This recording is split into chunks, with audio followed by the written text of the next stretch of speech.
The federal debt ceiling, it's a looming crisis. Catastrophe has begun. It's a disaster, prevented, and it seems like a never-ending cycle. So what is the federal debt ceiling anyway, and why should you care about?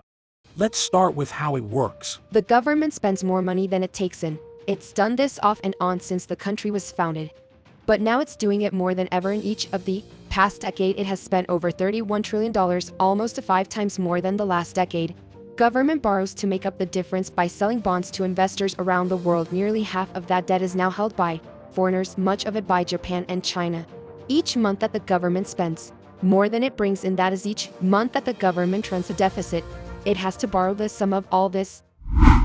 Borrowing is the federal debt. It's been growing both in dollars and measured against the size of the economy until World War I. Congress had to vote each time the Treasury needed to borrow money. To give the Treasury more flexibility, Congress switched to setting a ceiling on the debt in 1917.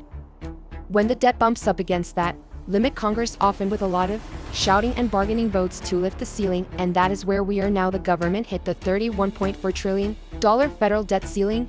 So Congress suspended the ceiling in the past, allowing the Treasury to borrow what it needs, but only through hard times. Well, you have to understand the debt ceiling is a strange thing. First, Congress votes to spend money the government doesn't have.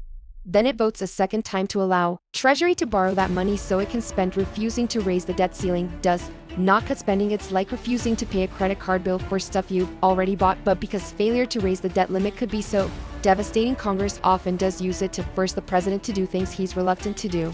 Nobody really knows. The Treasury hasn't been in precisely this position before, but here are some rough guesses. When the Treasury faced similar circumstances back in 2011, it contemplated paying as many bills as it could each day with the cash it had on hand, delaying payment on the